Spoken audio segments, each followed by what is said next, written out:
Today's webinar is on evaluating and negotiating job offers. My name is Kristen Eichholz, and I'm the Executive Director of the Career Development Center here at DeSales University. To start off, an overview, negotiating and evaluating. You have that job offer in your hands. You have the power to negotiate. As the interview process moves along, the applicant, meaning you, gains more power in the relationship. You, for one of the few times in this relationship, have the upper hand. You want to maximize your bargaining power. Knowledge increases power, poise, and confidence. Inside recommendations, supply and demand, and having other offers on the table. They may fight for you. In negotiating salary, try to avoid mentioning specific salary. Talk about ranges. Know what a job pays and know what you are worth. If asked about salary early in the interview process, try to buy time by indicating open or you're willing to negotiate. And absolutely, above all, always get things in writing.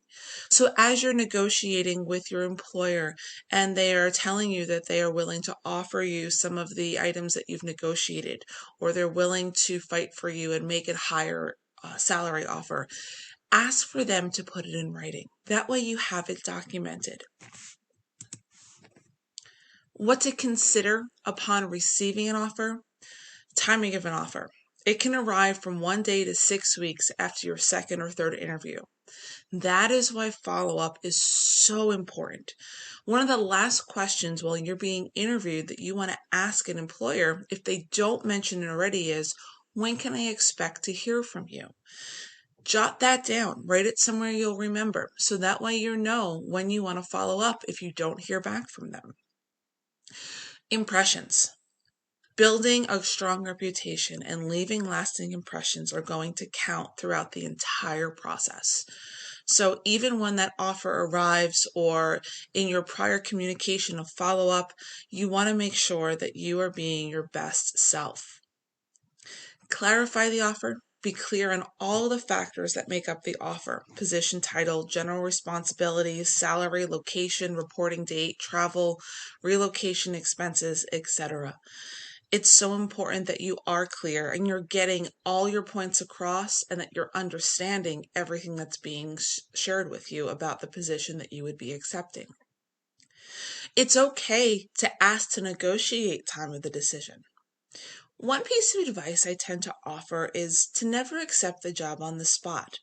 Even if you're absolutely ecstatic and it is your dream job and you know you want to take it in your heart of hearts, I still encourage you that when you're made the offer to express your gratitude and thanks, and then ask if you may have a day to think about it.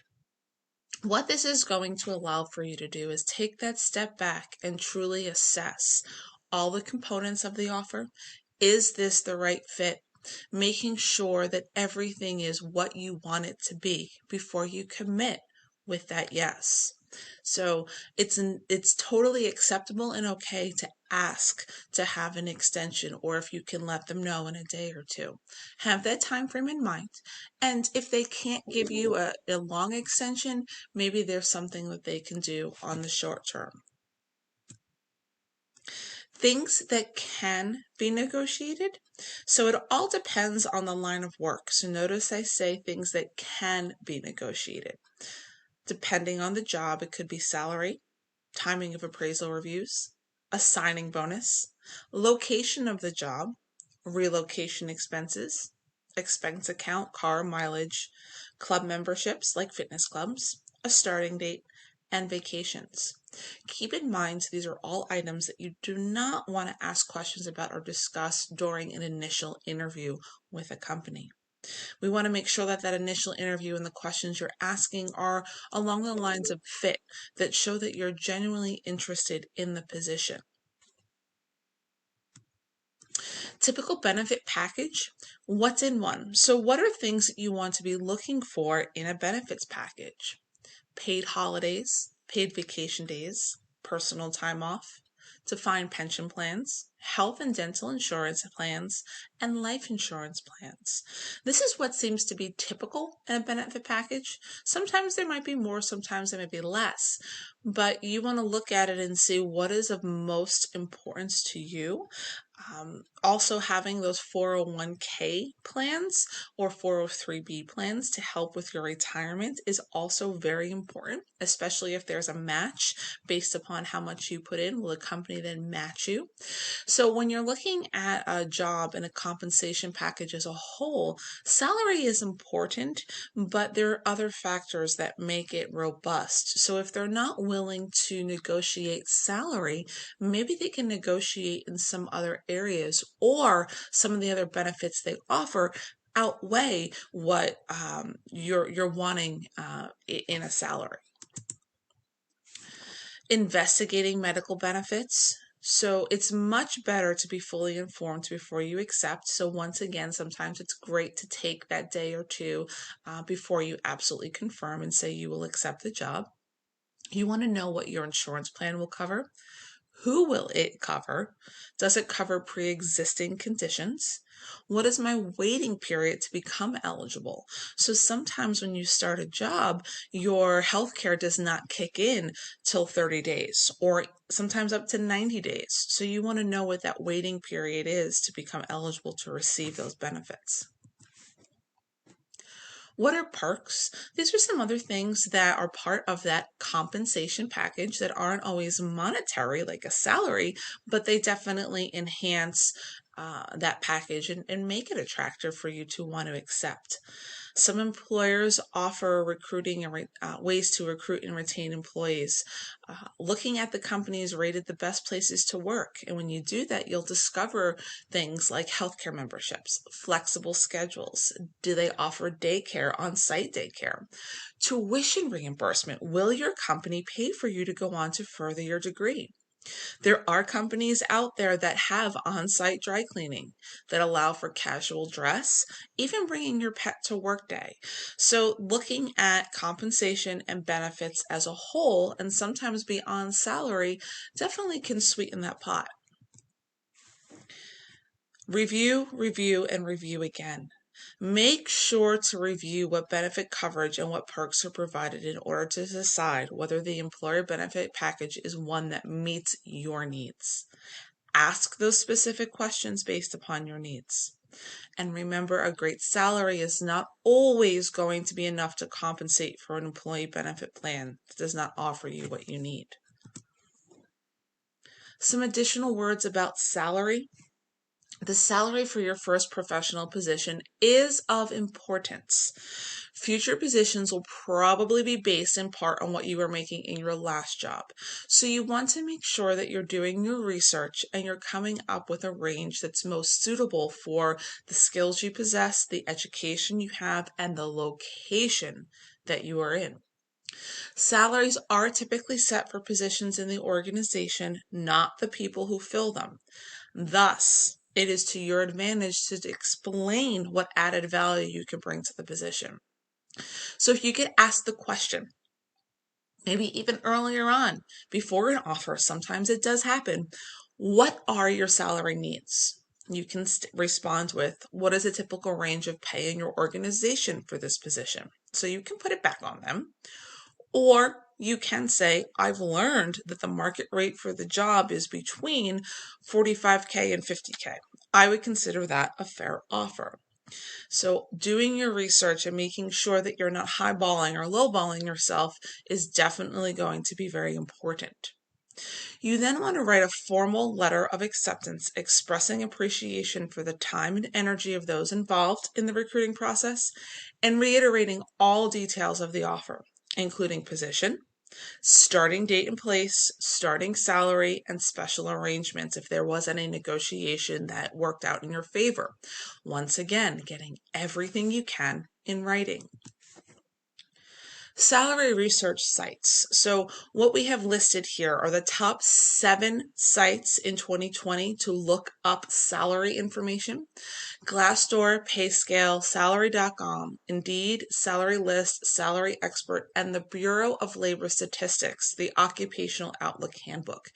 That is updated every 2 years with data in terms of salary statistics.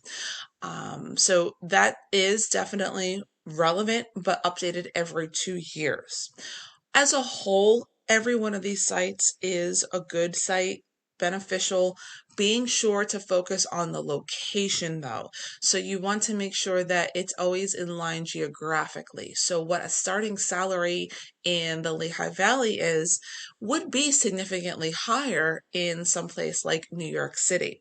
So you want to make sure that you're paying attention to geography as well.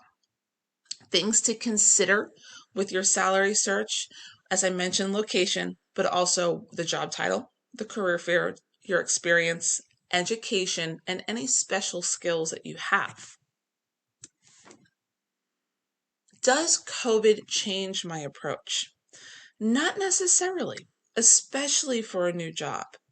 For new jobs, a good salary negotiation starts with the first interview. It's important to assess the situation and information provided to you. Try to find out how long the company has been looking, what kind of turnover they've had in the role and why, and how urgently they want to fill the position. If you're a strong candidate and you know the company is challenged filling the role, it can give you advantage in negotiation. So going back to a good salary negotiation starts with the first interview doesn't mean you're asking the salary question of how much does it pay, but doing that research from the start about the company and their needs. The more inclined you are to get that success is if you're doing that research, knowing if that company has been struggling to fill that position and you have all the qualifications, they might very well jump on the opportunity to offer you and negotiate with you. So COVID doesn't change your approach, but if anything, it makes you more alert and aware of things that you need to be looking for to assist you with your negotiation. So an example for phrasing for you would be, I'm very excited about the offer for the position and know that I'm a right fit for the team. I'm confident that I'll bring a lot of value to the table based on my experiences that we discussed during my interview, and I'm wondering if we can explore a slightly higher salary of $60K to $65K. My market research shows this to be the industry average for this geographic area. I'm positive that you'll be very happy with how much I can contribute to the team and department. This example is very powerful in the sense that it shows that you've done your research, that you're confident in your abilities, and that you are expressing the interest and the passion you have to want to join their team. Let's recap. The negotiation process allows for you to decide your conditions. You want to remain positive. Make a decision, know when to stop negotiating and either accept or decline an offer, and be honest with employers. In evaluating offers, sometimes it's better if you're applying to multiple positions, wait on other offers. You need comparisons. So if you know you're applying to 2 jobs and you got one offer offering you a certain compensation package, and you know that the other company is going to reach out to you in 2 days, it's a perfect opportunity to ask for an extension on accepting the position. Maybe you might want to share that you are waiting to hear back from another employer on an offer. Sometimes this gives you that leverage and they might come back with a higher salary or way to keep you if they want you that badly. The sales pitch, the recruiter's job is to bring you into the organization to get you to say yes. Ethical dilemmas with evaluating offers: negotiate in good faith, and then no reneging. What that refers to is if you accept a position on the spot, that other company that you've applied to gets back to you in 2 days with an offer that's higher, you don't want to now go back to the first company you said yes to and tell them you're no longer interested and then go take a job with the other company because of the higher salary. It is unethical to do that. It is called reneging. And by doing that, you never know who knows each other in companies. You don't want to tarnish your reputation by doing that. So it once again goes to the importance of making sure you do that research ahead of time. Additional factors to guide you in your decision. So we talked about salaries, we talked about compensation and benefits such as your retirement plans and your insurance plans. But what are some other things that you want to have play a role in your decision? Autonomy, how much or how little would you have based upon your personal values? Skill variety, task identity, the extent to which one can complete a whole project. Task significance, the extent to which the job impacts the lives of others. Feedback from the job. Is it important for you that you have performance appraisal meetings, so that you have frequent meetings with your supervisor? If so, make sure you're asking those questions to find that out. Will you have social support, outside interactions, compensation? Will your job provide meaningfulness? And is the location the right fit? Bottom line is, you want to ask yourself, do I really want to work here? And sometimes that is a gut feeling. It is a gut reaction, and you're getting the good vibes, and it's meeting these checkpoints on your list. Going back to the presentation we did on job search, we want to reiterate every opportunity is not a right opportunity just because it's there and it presents itself to you. You want to make sure it is the right opportunity. It checks off all the boxes and it's going to be personally and monetarily fulfilling. And whether that monetary factor being salary or an overall compensation package, you want to be mindful of that. I hope this presentation gave you some new things to consider as you're salary negotiating, looking at overall compensation packages. If you would like further assistance and looking more closely at some job offers, please feel free to connect with us in the Career Development Center. Set up a time to talk to one of us, and we will be more than happy to talk you through the process. Thank you again for your time, and remember, we're always here for you.